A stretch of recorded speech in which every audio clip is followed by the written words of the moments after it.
Les damos la bienvenida al podcast número 221 de Crónicas Gumba. El día de hoy yo soy su anfitrión, César Rivera, me encuentran en redes como @Flagstad. Un saludo para todos y me acompaña. Víctor Dalos, me encuentran @Gumba Víctor. Buenos días, tardes, noches, según nos escuchen. El día de hoy, precisamente Víctor nos va a traer sus opiniones acerca de un juego, no sé si llamarlo desconocido, pero por lo menos extraño para la franquicia. Cuéntenos, Víctor, de qué Sí vamos a hablar. pasó bastante desapercibido en general en el público. Precisamente eso vamos a hablar en un momento. El juego se llama Bayonetta Origins. Bayonetta como franquicia es muy conocido, pero este Origins es un spin-off y una precuela. Tiene un subtítulo que es Cereza and the Lost Demon.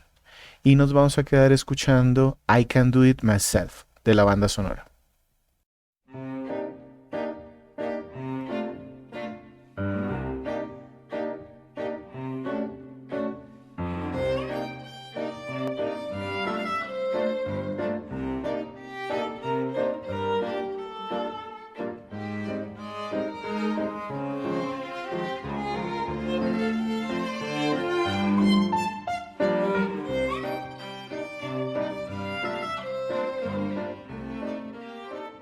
Los invitamos a que nos dejen su follow, su corazoncito, su seguir, su like en la plataforma de podcast que nos estén escuchando. Eso nos ayuda un montón para que más personas nos conozcan. Y también a que peguen una visita a www.cronicasgumba.com. Ahí tenemos reseñas de juegos retro y también estos podcasts si lo quieren escuchar directamente sobre la página. Y también nos ayuda montones si de pronto se les desliza un clic sobre la publicidad. Víctor, veníamos diciendo que esto es un spin-off de una franquicia más o menos reconocida, que es un juego de acción, que es Bayonetta. Pero yo vi un par de trailers y esto no parece. ¿Qué género es este juego? ¿Cuándo salió? ¿En qué plataformas está disponible? Perfecto. Sí, precisamente cuando hablamos de un spin-off es porque Bayonetta es reconocido por ser una serie de juegos de acción, hack and slash, con muchísima adrenalina en todas sus entregas. Hay 3 juegos de la serie principal. De los 3 tenemos podcast. Les agradecemos si van y los escuchan. Sobre todo porque pues se habla, incluso los 2 primeros juegos, Andrés fue quien los trajo. Yo esperaba pues que en el tercero también nos pudiera ayudar, pero pues no alcanzó a jugarlo y creo que todavía no lo ha jugado. El... Es este los que está sin destapar. Ajá, correcto. Entonces en esos juegos hablamos un poquito del desarrollo. El juego original salió para la generación de Xbox 360 y PlayStation 3. No fue un juego super ventas, pero sí fue un juego reconocido por la crítica porque tiene mucha personalidad. Es un tema de unas brujas que pelean allí contra ángeles y también hay demonios, bueno, hay cosas así. La segunda entrega salió para Wii U, fue exclusivo porque Nintendo le dio dinero a Platinum y de alguna manera Sega también tiene aquí derechos, entonces hicieron un acuerdo. Sega es el productor y fue el que publicó el primer juego. Ellos siguen apareciendo ahí como, hey, la franquicia como que no es de nosotros, pero sí es de nosotros. El cuento era que no querían hacer más juegos y alguien dijo en Nintendo, hey, nosotros lo patrocinamos y nos lo dan exclusivo. Así es. Y el tercer juego es exclusivo para Nintendo Switch, también con esta, digamos que, colaboración entre Sega, Platinum y Nintendo. Y en el podcast hablamos precisamente que tuvo un desarrollo mucho más largo de lo normal porque tenía algunos problemas en su concepción y en su alcance. Este Bayonetta Origins Cereza and the Lost Demon se presentó durante la gala de los Game Awards del 2022 y como les anticipaba, se aleja de esos juegos de acción puro y duro y nos trae una historia un poco más narrativa, más de exploración, en la que quiere contarnos la historia de la protagonista antes de hacerse bruja. Al final el juego se lanzó para Nintendo Switch el 17 de marzo del 2023. Ojo, ojo con esos tiempos porque yo me acuerdo que Bayonetta 3 lo anunciaron por allá como en el 2017, casi prácticamente con la salida de la consola, y vino a salir en 2022. En octubre del 2022, así es. Y este fue No, lo anunciamos en diciembre del 2022 y tómelo, ya lo tienen menos de 6 meses después. Y eso no le ayudó mucho al juego porque el primero ni tiempo de hacerle publicidad real y se alejó bastante en lo que mostraron de lo que la gente espera de un Bayonetta. Lo que les traigo precisamente es un poquito de dónde salió esta idea y viene del blog de desarrollo propio de Platinum Games, el estudio que se encargó de crear el juego como tal. ¿De dónde salió la idea original? De una reunión que se dio entre Platinum y Nintendo durante el desarrollo de Bayonetta 3. Platinum, antes de terminar durante ese desarrollo de ese juego, le propuso a Nintendo crear un contenido extra. La idea era que se vendiera bien sea como DLC o como paquetes de expansión posterior al lanzamiento y proponía explorar el pasado de Bayonetta. Esa idea le gustó a Nintendo, pero la concepción de la jugabilidad le pareció tan separada de la línea principal de Bayonetta que les dijo, nosotros digamos que estamos de acuerdo, lo financiamos, pero hagan un juego aparte con esa idea, sepárenlo de aquí. Entonces Platinum creó un grupo pequeño de desarrollo que en paralelo fue desarrollando Bayonetta Origins mientras su equipo principal terminaba Bayonetta 3. A ese grupito le llamaron The Lost Fairies, las hadas perdidas, y básicamente porque mucho de la historia de este juego tiene que ver con hadas o algo así. Recuerden que Bayonetta, como les anticipaba, es un tema de brujas, entonces viene un asunto muy de la narrativa, esta mítica del norte de Europa, en donde hay hadas, brujas y cosas así. El enfoque del juego fue la historia de Bayonetta cuando era niña. Resulta que en todos los juegos se ha explorado como un guiño. Nos han mostrado a una niña, Cereza, que es el nombre de Bayonetta, de la protagonista. Y aquí lo que quisieron fue como darle un poquito más de trasfondo solo a Bayonetta y a un demonio de peluche, Cheshire, que es un gato no, es un gato demonio, que la acompaña en todos los juegos.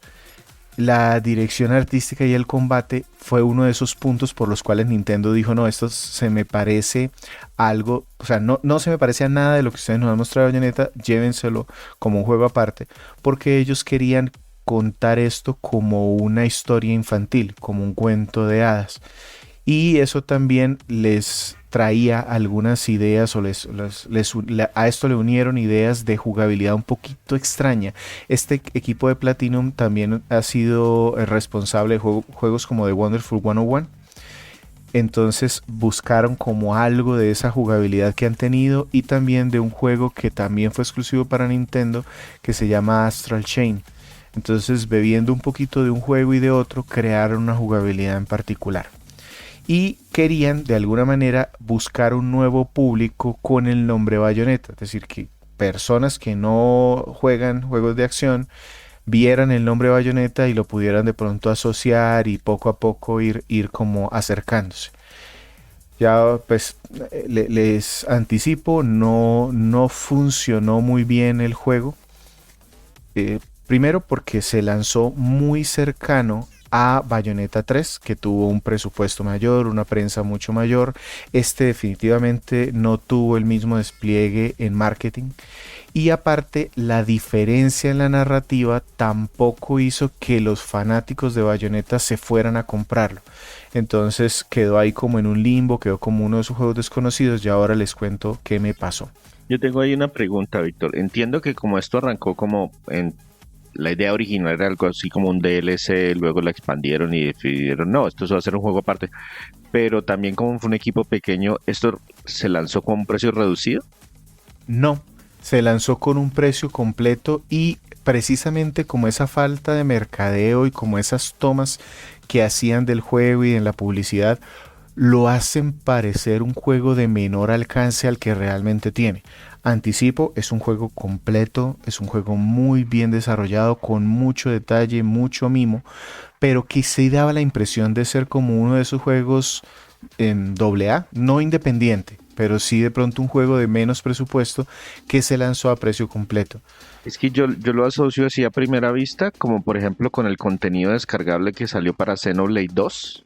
Ujú. de Torma, de no sé qué, Torna que de en Golden realidad Country. pues era como una historia aparte que reutilizaba muchas mecánicas, pero que se podían de por sí jugar por aparte. Entonces, de hecho, lo vendieron también como por separado. Entonces, esa era como mi relación con este. Yo dije, pues sí, es un juego aparte, es un spin-off y tenía la idea de que de pronto era como de menor presupuesto, pero pues sí, claro, con un precio completo y tan poquita publicidad la veo complicada. Correcto. Al final este juego se desarrolló, como les contaba, en paralelo con Bayonetta 3. Bayonetta 3 se demoró un montón en salir, tanto que llegaron a considerar lanzar primero este Bayonetta Origins antes de Bayonetta 3 y creo que no hubiera sido una mala idea. El asunto es que pues ya llevaba Nintendo mucho tiempo prometiendo ese Bayonetta 3, como decía César, desde casi el lanzamiento de la consola. Creo que para el The Game Awards del 2017 presentaron el primer teaser, entonces pues decidieron mejor darle prioridad al Bayonetta 3. Al final, como les comentaba, se lanzó en marzo del 2023, salió muy cercano a Bayonetta 3 y el mismo día que se lanzó Resident Evil 4 Remake. Eso también hizo que los medios no hablaran mucho de este juego exclusivo para Switch, porque pues Resident Evil y más el 4 tiene muchísimo más nombre. Normalmente a veces Nintendo no le preocupa tanto eso porque, por ejemplo, un juego como Resident Evil 4 no está para sus consolas. Entonces ellos dicen, listo, la gente que no tiene, que tiene mi consola, pues no va a poder jugar eso, entonces puedo lanzar otra cosita, pero es que Resident Evil 4 el impacto fue monstruoso y Ujú. el año pasado estuvo recargado de lanzamientos. Así es. Sí, Y un detalle, si bien el remake de Resident Evil 4 no está en Switch, resulta que sí hay una versión del juego original. Y curiosamente vendió más esa versión de Resident Evil 4 para Switch, la original, que este juego. sí, el remaster, la Ujú. versión Así HD, es. creo que se llama, Resident Evil 4 HD o algo por el estilo.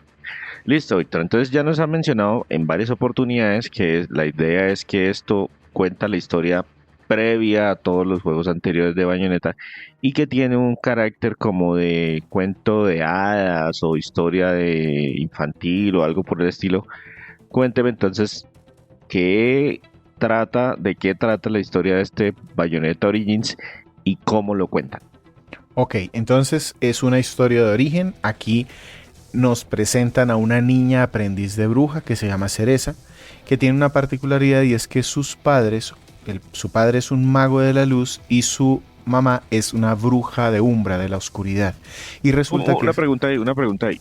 Yo recuerdo cuando jugué Ujú. el primer Bayonetta que l- sucedía varios años en el pasado, muchos años en el pasado, y ahí ya Bayonetta era adulta. Ujú. Entonces, ¿esto qué tan atrás en el tiempo es? Ella es una niña que debe tener alrededor de unos 8 años, tal Sí, vez, pero el 9 años. mundo, me refiero al mundo. No nos describen bien la época en la que está porque nos ubican en un bosque muy alejado, como que atemporal.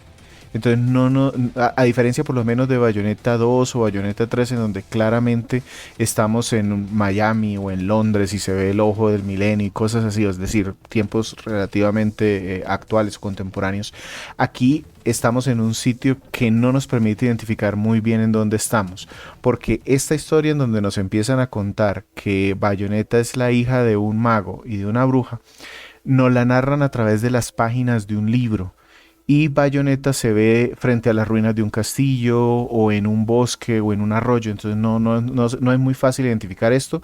Lo único es que sí, Bayonetta es una niña pequeña, cuando en los otros juegos pues ya es una mujer adulta. ¿Y entonces de qué va? ¿Cuál es la motivación aquí detrás de este Pues resulta juego? que aquí cuando nos empiezan a contar esta pareja que tuvo a esta niña, también nos dejan ver que hay un orden en el mundo en donde hay 3 dimensiones. Eso lo tratan en todos los juegos.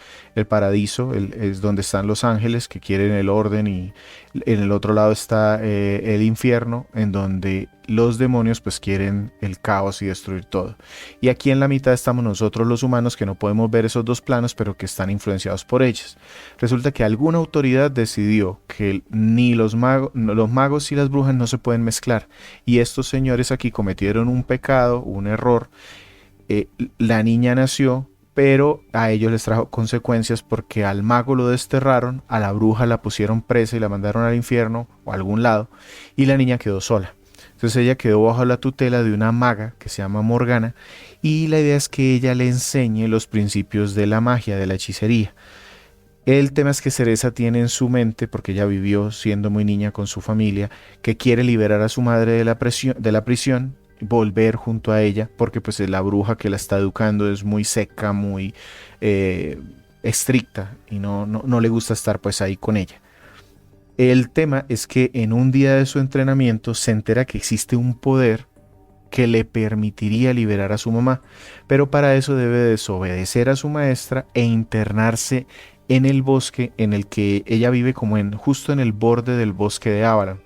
Entonces tiene que desafiar como los mandatos que le da su tutora, internarse en el bosque, y estando allí la atacan unas criaturas. Ella, asustada, todavía no domina la magia ni nada por el estilo, a pesar de que se está entrenando, se quiere defender, y al defenderse convoca a un demonio. ¿Qué sucede con estos demonios? Que normalmente, según mitología y también nos lo tratan aquí en Bayonetta, los demonios no pueden estar materializados en este plano. Las brujas lo que hacen es que con su cabello le prestan una especie de armadura a esos demonios, como un traje, para que esos demonios puedan quedarse materializados durante un tiempo en esta dimensión. Bayonetta no sabe hacer eso, pero lo que termina pasando es que ella va con un muñequito de felpa, un gato de felpa, y el demonio que materializó se termina metiendo en ese gato y dentro de ese gato la defiende. El asunto es que el demonio no quiere estar ahí, Bayonetta no puede controlarlo, Cereza entonces está ahí pues buscando cómo sobrevivir a este problema en el que se metió, porque aparte el bosque es caprichoso y cuando quiere devolverse ya no puede salir. Entonces termina convenciendo al demonio al gato Cheshire, que la acompañe a buscar el poder del que ella se enteró. Ella está segura que cuando tenga ese poder, aparte de liberar a su mamá de la prisión, pues también puede devolver a Cheshire a su plano de existencia. Ya, esa es la motivación. El asunto es que aquí este bosque está controlado por las hadas, pero las hadas no son Campanita y estas bonitas que nos pintan en los ¿No son cuentos las de hadas de Disney. Disney? No, son más como las de los cuentos de los hermanos Grimm. Entonces son criaturas fastidiosas, malvadas realmente, es decir, curiosas, pero curiosas miremos si sangra, ¿sí? Ese estilo de hadas. Sí, Entonces, miremos a ver. ¿Qué pasa si entierro este cuchillo? exactamente. Entonces, aquí estas hadas por algún motivo están persiguiendo a la niña, buscando hacer la vida imposible, haciendo encantamientos o haciendo que se pierda cada vez más en el bosque, y aparece una criatura, un lobo blanco, que ella ve como en sus sueños y luego lo ve allí dentro del bosque, y empieza a seguirlo, tratando de encontrar el poder y salir de aquí. Se nota que este juego, a diferencia de los otros de Bayonetta, se enfocaron mucho más en contar una historia, pero todavía me queda la duda de cómo están contando esa historia, porque en los diferentes juegos de la franquicia han tomado diferentes decisiones con base en el presupuesto. Entonces en el primero yo recuerdo que había como fotogramas que lo trataban de enlazar como si fuera un cómic y algunas escenas animadas. ¿Y aquí cómo hicieron para...? Sí, precisamente ese es uno de los cambios importantes. En los juegos anteriores, digamos que los juegos principales, el foco es la acción y la historia está muy mal contada. En los tres juegos, lo dijimos, la historia es uno de los puntos que menos se desarrolla. Aquí, al contrario, la historia es más un cuento de hadas, entonces se siente mucho como Alicia en el País de las Maravillas, por ejemplo, en donde esta niña se pierde en el bosque y lo que hacen es que nos lo cuentan como si estuviésemos leyendo un libro. Entonces las escenas, Bayonetta habla en las escenas, su gato también gruñe, pero hay algo en particular y es que tenemos una narradora.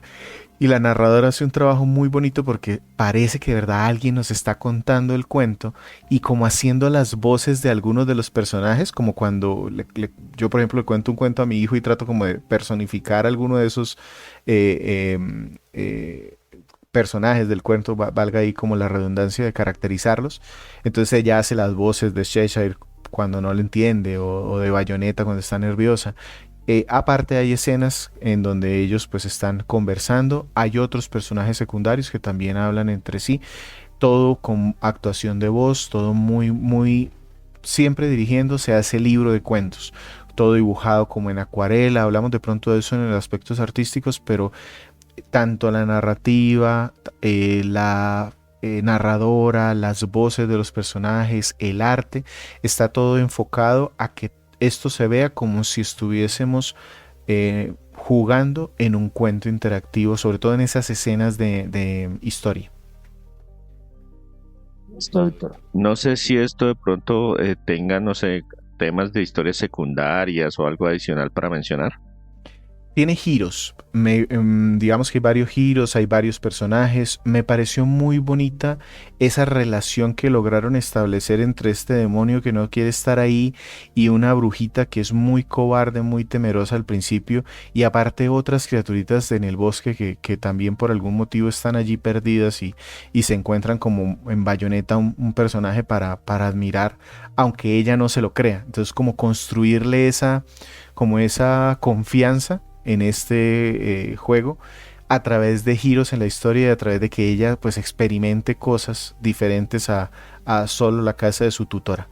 Entonces me gustó bastante, me pareció bonita, me pareció muy, muy tierna y bien bonita de ver. Listo, Víctor. Entonces, cambiando el tema, ya no vamos a hablar más acerca de la historia que se ve bien interesante. Esto tampoco se juega como los bayonetas normales, que son juegos de acción en tercera persona, muy rápidos, hack and slash y hacer combos y todo el tema. Esto ni siquiera se ve desde la misma perspectiva, ¿no? Entonces cuéntenos cómo se juega este Bayonetta Origins. Bien, como adelantaba César, la serie Bayonetta es acción rápida, muchos reflejos. Aquí eso cambia completamente por un juego de aventura en donde lo que de pronto más me encuentro son acertijos. Sí hay acción, hay un poco, pero sin duda que este es un spin-off. La mayor particularidad es que este juego nos permite controlar con un stick a Cereza y con el otro al demonio Cheshire.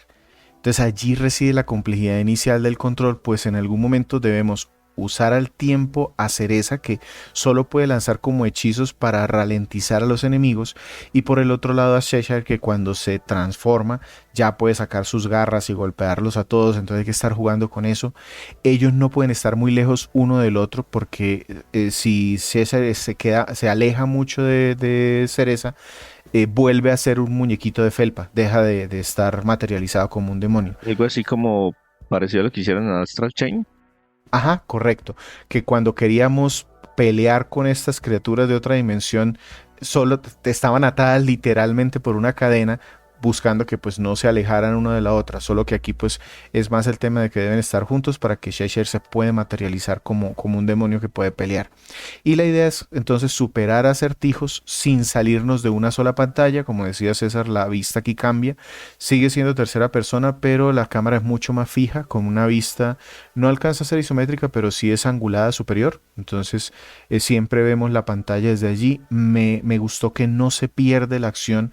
En otros juegos, de pronto con menos presupuesto, a veces el mismo escenario tapa a los personajes. Entonces por eso muchos juegos independientes hacen a veces escenarios como muy simples o con muy poco detalle. Aquí no, aquí pudieron ellos meterle árboles, caminos enredados, rieles, bueno, un montón de cosas, pero el diseño está muy bien logrado para que nunca se nos pierdan los dos personajes de la pantalla.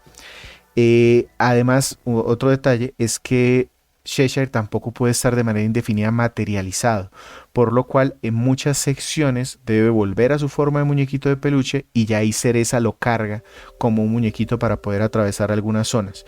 Este es uno de esos juegos en donde sí hay que aprenderse los controles, porque digamos que si hablamos del Joy-Con, es como si con un Joy-Con, con una mano, controláramos totalmente a Cereza. Es decir, los gatillos sirven para sus acciones, el stick para moverla, y con el otro controlamos al gato. Entonces, los gatillos para atacar o para sacar poderes especiales que se van ganando a medida que avanzamos en el juego, y con el gatillo lo movemos. El juego hace un muy buen trabajo explicando ese control y además tiene menús que son bastante claros. Eso también me gustó mucho. Puedo entrar a todos los menús, me va diciendo, me saca mensajitos para recordarnos cosas si lo necesitamos. La exploración del primer nivel, más o menos por decirlo de alguna manera, aunque todo está muy interconectado en este bosque, tiende a ser lineal. Es como un tutorial muy bien implementado también. Entonces al principio tenemos un combate, miramos cómo se manejan los dos personajes, qué puede hacer cada uno, luego nos pone un acertijo en donde tenemos que de alguna forma poner al gato en un sitio, a Cereza en otro, para que se puedan ir ayudando, bien sea activando algún tipo de switch o activando algún poder que tiene el gato, y para poder ir avanzando.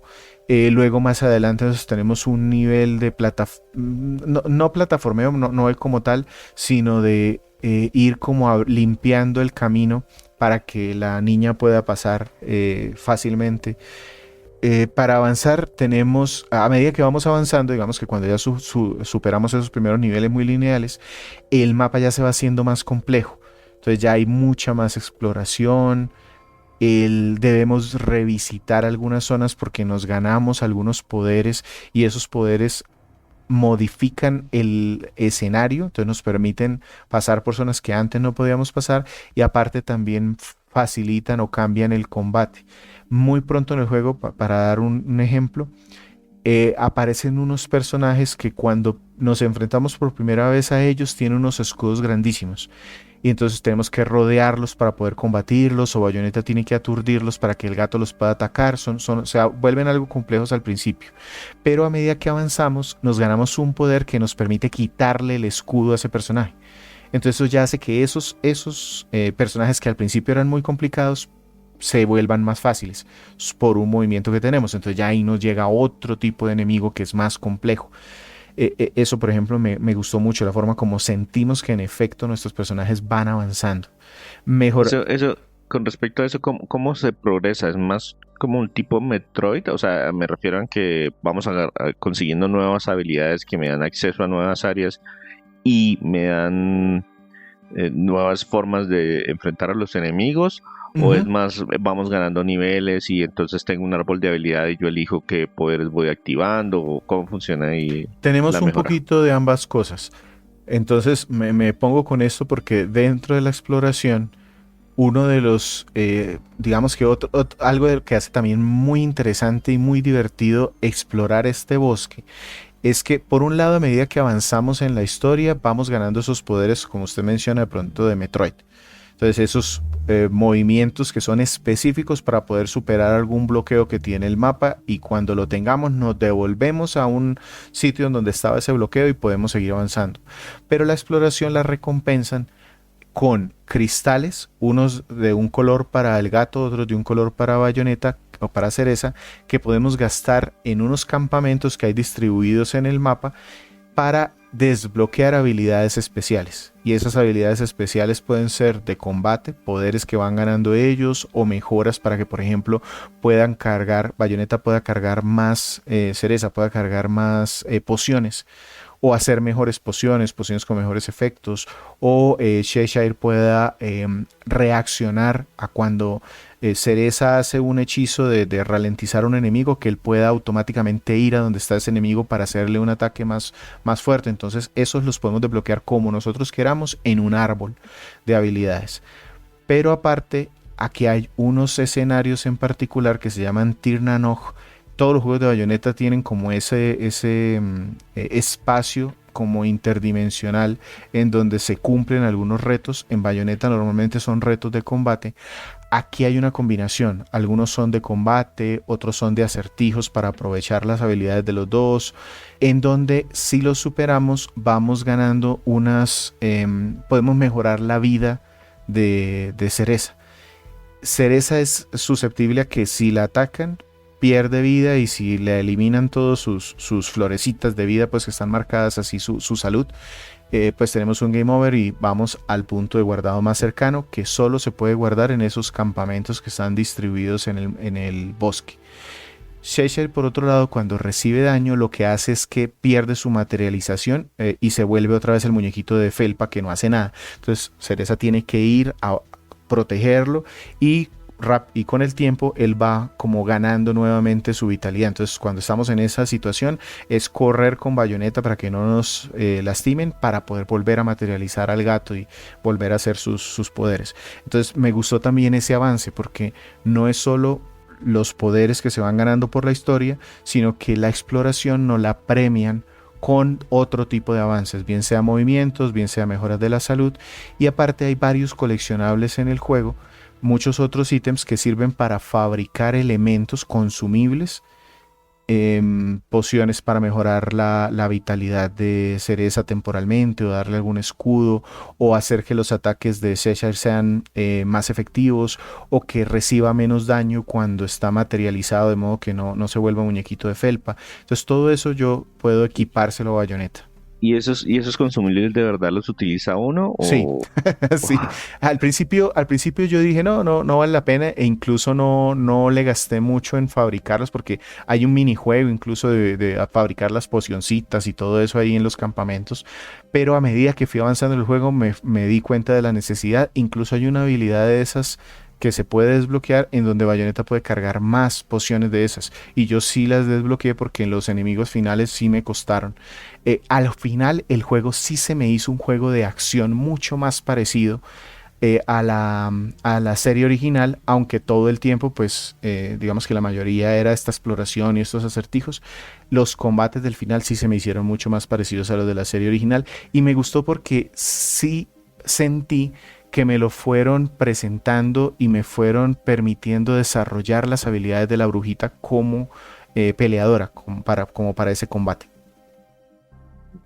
Y hablando entonces ya más de longitud y de dificultad, porque entiendo que este tiene una clasificación menor que los juegos que normalmente son mature por la cantidad de violencia y algunas poses sugestivas, y este creo que fue como enfocado a público adolescente. Ujú. ¿Eso afectó de alguna manera la dificultad? Porque normalmente los juegos de Bayonetta no son sencillos. No. En este juego tiene más de un nivel de dificultad y eso es otro tema que me gustó muchísimo. Es muy personalizable.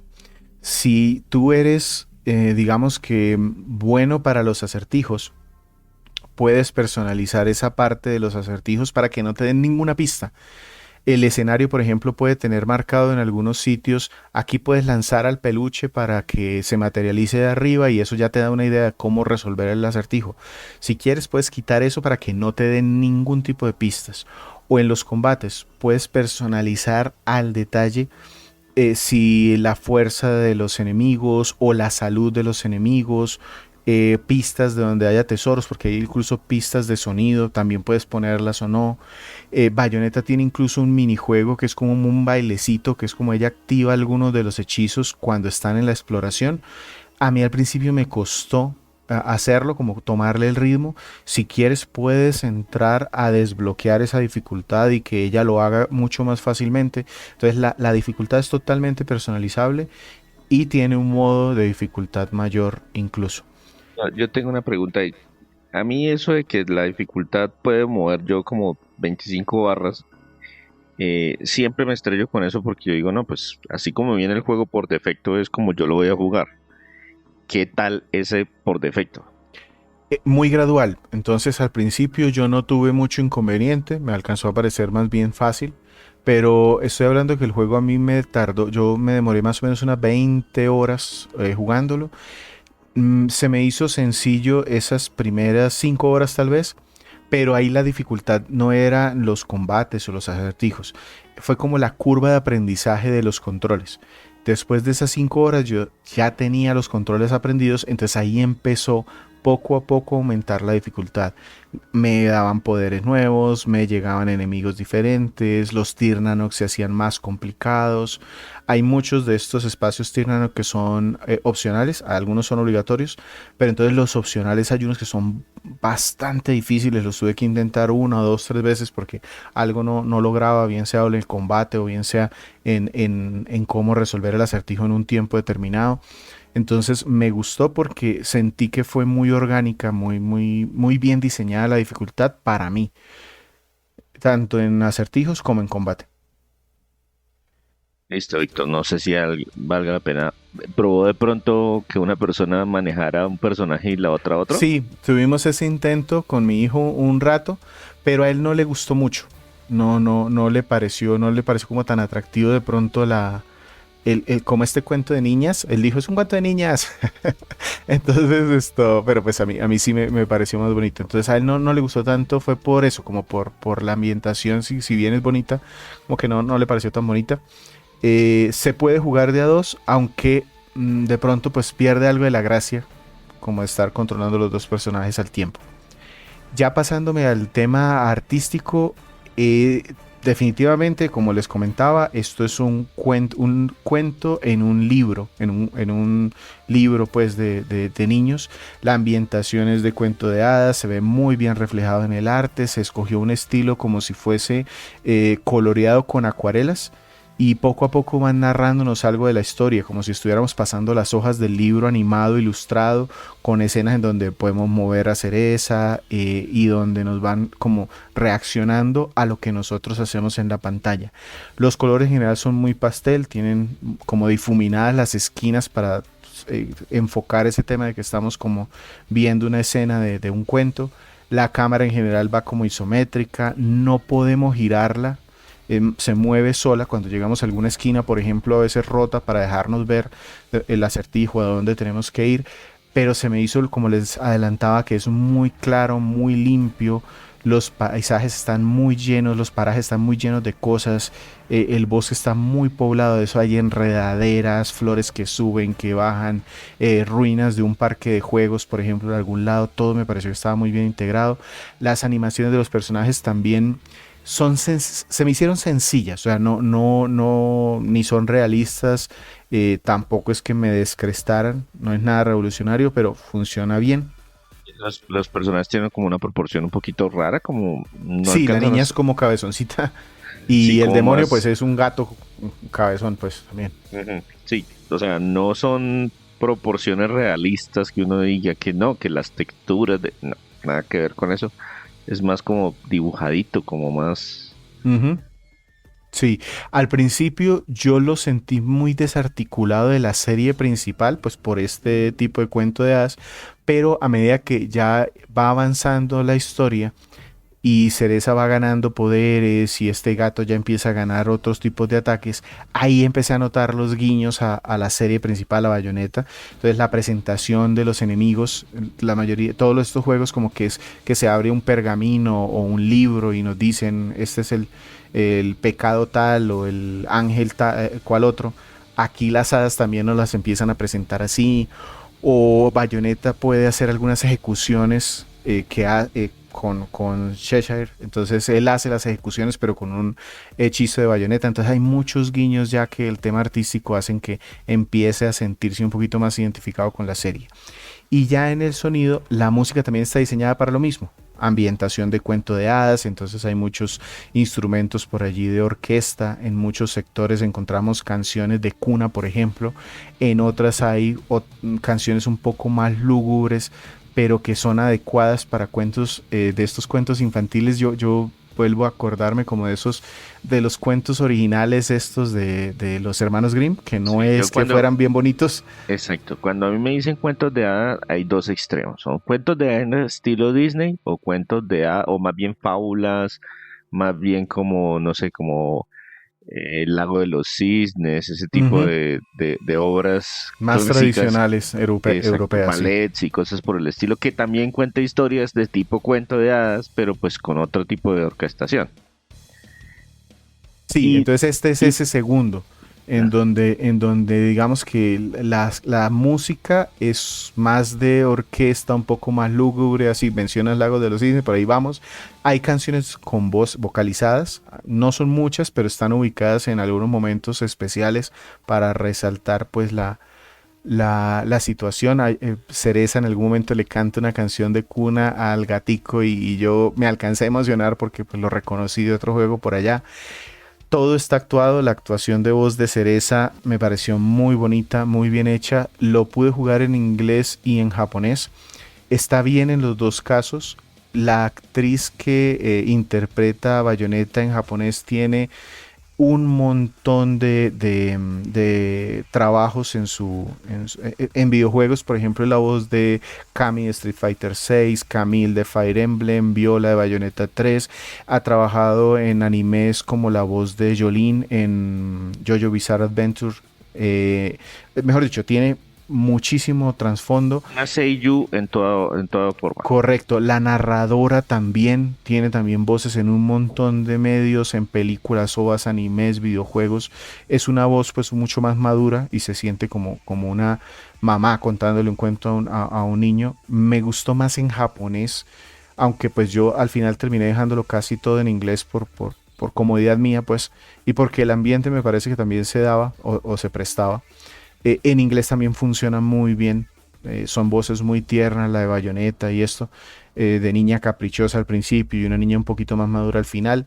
Y esa técnica de narración que les contaba de la narradora, como a veces interpretando las voces de uno de los personajes, me pareció muy, muy interesante, muy bonita.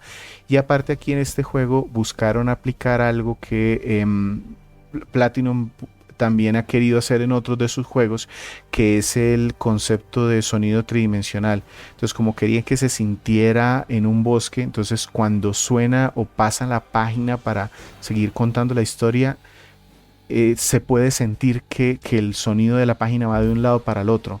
O si habla Bayonetta en un lado o en el otro, todo eso está muy bien logrado. El sonido del bosque también, o sea, me llamó la atención.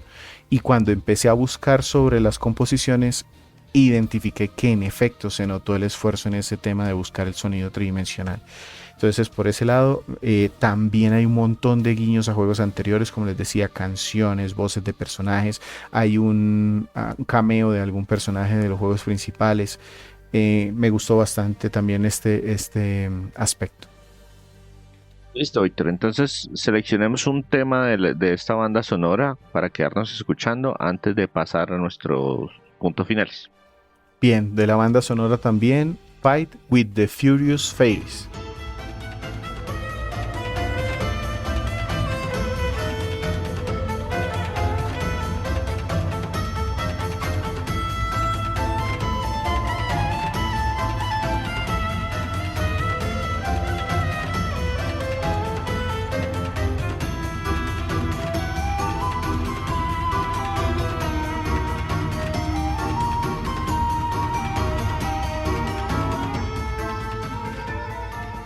Están escuchando el podcast número 221 de Crónicas Goomba. Les agradecemos a todos los que permanecen hasta este momento. Vamos para nuestros comentarios finales acerca de este Bayonetta Origins. Pero también no olviden pasar y escuchar episodios anteriores. Ese 221 no es realmente el número real. Tenemos episodios, muchos más episodios. Es que antes numerábamos de una forma diferente. Y pueden encontrar cualquier cantidad de juegos reseñados en nuestros podcasts de prácticamente todos los géneros. Estamos en todos los gestores para que de verdad vayan, nos visiten y escuchen otro episodio. Víctor, Bayonetta Origins Cereza and the Lost Demon. Uh-huh. Este fue un juego publicado por Nintendo, desarrollado por Platinum Games, que se ve bastante diferente y se juega también bastante diferente de los otros juegos de la franquicia. Cuénteme desde su perspectiva cuáles son los puntos positivos que encontró en este título. Yo le encontré 4 puntos que puedo resaltar como lo que me gustó. Lo primero, la narrativa de cuento de hadas se logró muy bien. Todo está trabajado para que en conjunto se cuente una historia muy bonita de cuento de hadas. El segundo punto es la dirección de arte. Lo pongo aquí aparte porque digamos que no solo enfocado a la narrativa, sino el mismo concepto del diseño de los personajes secundarios, el diseño del mismo mapa. Me llamó mucho la atención eso que les decía de poder estar en una cámara isométrica muy claramente viendo a 2 personajes que se estaban moviendo en la pantalla sin que nunca se me perdieran. Yo pues juego mucho este tipo de juegos y me pasa, yo siempre digo, uno de los estudios que a mí más me gusta, por ejemplo, Supergiant Games hizo Transistor y en Transistor yo encontré algunos pecados en donde a veces el personaje se me perdía. Aquí no. Se nota como ese muy buen diseño de cómo mover la cámara en el momento justo. El diseño de arte me pareció muy bueno. El tercer punto, la novedad en el control. Funciona. Sí, hay que acostumbrarse. Además tiene esa posibilidad de compartir el Joy-Con. Yo creo que pues de pronto más adelante en una dificultad mayor, de pronto vale la pena hacerlo. Más adelante se puede hacer. Y por último, la exploración se me hizo supremamente divertida en este juego. Yo normalmente soy de aquellos que buscan como irse por la historia principal, como para que no se me pierda. Si no es necesario, pues exploro apenas lo básico. En este juego sí sentí como esa curiosidad de ir a mirar cada hojita, de ir a darle la vuelta a cada recoveco, a cada montaña, a ver qué me encontraba, porque o podía ser uno de estos retos de acertijos del Tirnanok, o un combate, o un tesoro. Entonces eso me gustó bastante, los coleccionables, todo este tema de exploración me gustó mucho. Ya como temas negativos propiamente, uno que yo diga que fue malo o que afecta el juego como tal, no encontré. No tuve ningún problema con el juego, pero sí tengo tres puntos que quiero resaltar. No son tanto culpa del juego, pero sí creo que fueron los que hicieron que el juego se quedara, y yo estoy casi seguro estos son de los que van a quedar como esas joyas ocultas de Nintendo Switch para el futuro. Entonces muy posiblemente sea así. El primero, la fecha de lanzamiento le afectó muchísimo. El hecho de que no habían pasado ni 6 meses desde que se lanzó Bayonetta 3 y el hecho de que haya salido el mismo día que Resident Evil 4, aparte tuvo muy poquita cobertura por parte de Nintendo, muy poca promoción. Yo lo vi como dos trailers y pasó. Y no, yo personalmente no tengo Nintendo Switch, pero pues por estar hablando del tema en los medios, uno se entera, uno ve las noticias, uno se informa, uno ve los trailers, los adelantos para... Correcto. Y es que Nintendo hizo una promesa que por lo menos durante los 7, casi 8 años que tiene la consola, mal que bien ha logrado cumplir, y es que prácticamente tenemos un juego nuevo cada mes, y cada juego tiene un juego nuevo pues de Nintendo propio, y cada uno ha tenido su publicidad. Yo por ejemplo comparaba con otro juego muy menor que es Mario vs. Donkey Kong, un remake que hubo hace poco, y Mario vs. Donkey Kong tuvo muchísimo más publicidad, siendo un juego que sí tiene menos alcance. Entonces, definitivamente este juego como que no le pusieron, no le dieron la publicidad que de pronto merecía. Y ese concepto que les comentaba al principio del blog de Platinum, en donde decía que querían que este fuese como un gancho para atraer personas que normalmente no juegan un Bayonetta. Precisamente esa campaña que lanzaron, la forma como lo vendieron, no permitió mostrarlo. Entonces, si te dicen Bayonetta, ya tú sabes a qué vas. Este juego es totalmente diferente. Entonces, si te dicen Bayonetta, pero ves lo que te mostraban, era difícil que te acercaras. Y para una persona nueva, tampoco resultó tan atractivo porque el foco en general de mostrar el juego lo hacía lucir como un juego más pequeño de lo que realmente es. Sí es una experiencia como acogedora, más íntima, pero no por eso es un juego menor. Pero la publicidad y la forma como lo mostraron lo hizo lucir así.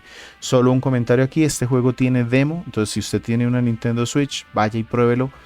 El avance se queda ahí grabado y creo que vale la pena que miren si les gusta o no por la jugabilidad. No se queden solo con la primera impresión de, como dijo, pues es un niño pequeño y entonces, esto es un cuento de hadas para niñas, pero pues es que es un niño pequeño. Ustedes que son adultos responsables pueden ir, probar el juego y de verdad confirmar si es su estilo o si quieren probar algo diferente de este tipo, de esta franquicia. Víctor, entonces para cerrar, cuénteme en qué categoría lo dejamos y si hay algo adicional o algo que se pueda recomendar o sugerir en caso de que les guste o quieran probar algo similar a este juego? Sí, yo tengo tres, me costó un poquito encontrar los títulos, pero creo que sí encontré cosas que más o menos se parecen y de pronto para los que ya han jugado algo por la línea les pueda llegar a llamar la atención si es que les gustaron. El primero es un juego independiente del que escribimos reseña hace poco, Brothers Tales of Two Sons. Este se parece mucho por este concepto de tener a un personaje cada uno en un stick del control. Entonces por ese lado pueden llegar a entender un poquito más cómo se juega. Si bien pues ese es un juego mucho más pequeño, que dura más o menos unas 3 4 horas, no es un juego muy largo. Entonces, pero por jugabilidad sí se puede llegar a parecer un poco. Otro que se me pareció ya no por la jugabilidad, sino por la ambientación, un juego de Ubisoft que se llama Child of Light. Es como una historia de cuento de hadas que también en algún momento nos la narran como con una persona que está leyendo un cuento y nos va contando una historia. De este también tenemos nosotros, creo que es un podcast Diría que es o una una reseña reseña escrita. escrita. Sí, creo que es una reseña escrita. Entonces para que lo miren en cuanto a la ambientación, si bien la jugabilidad es diferente. Y por último, uno que es del mismo Platinum y que ya había mencionado, Astral Chain. Astral Chain también va desde el punto de vista de jugabilidad, en donde se mezcla un poquito de acción. Eso sí, Astral Chain es un juego de rol con combate hack and slash. Entonces, pues por ese lado, pues no se parece tanto. Aunque de pronto puedo pensar que los árboles, como suben nuestros personajes, sí tienen ahí algún parecido. Entonces, estos tres juegos tienen algo. Ninguno define totalmente a Cereza and the Lost Demon, pero sí se pueden llegar a tener alguna idea. Y ya como recomendación, yo este juego lo dejo como un comprable para mí sin problema. Sí, recomiendo ir a probar el demo, porque pues ya con eso pueden descartar si el aspecto gráfico les gusta o no. Pero, pero yo sí me atrevo a recomendarlo bien por el precio. Creo que es un juego que tiene mucho más de fondo de lo que puede verse a primera vista. Listo. Y con esto cerramos entonces nuestro podcast número 221. Muchísimas gracias, Víctor, por presentarnos este juego. Eh, Dígame dónde lo encuentran y si algo más para cerrar. Primero agradecerles por estar con nosotros un día más. Me encuentran en @GumbaVictor y también allí en las redes de Crónicas Gumba. Les agradecemos cualquier comentario que nos hagan y que nos hayan escuchado el día que haya sido hoy. Y de este lado se despide César Rivera. A mí me encuentran en redes como @Flagstad. Un saludo para todos y los esperamos la semana entrante con otra reseña de juego que definitivamente va a ser algo 2D dibujado a mano, pero todavía no sabemos qué juego es.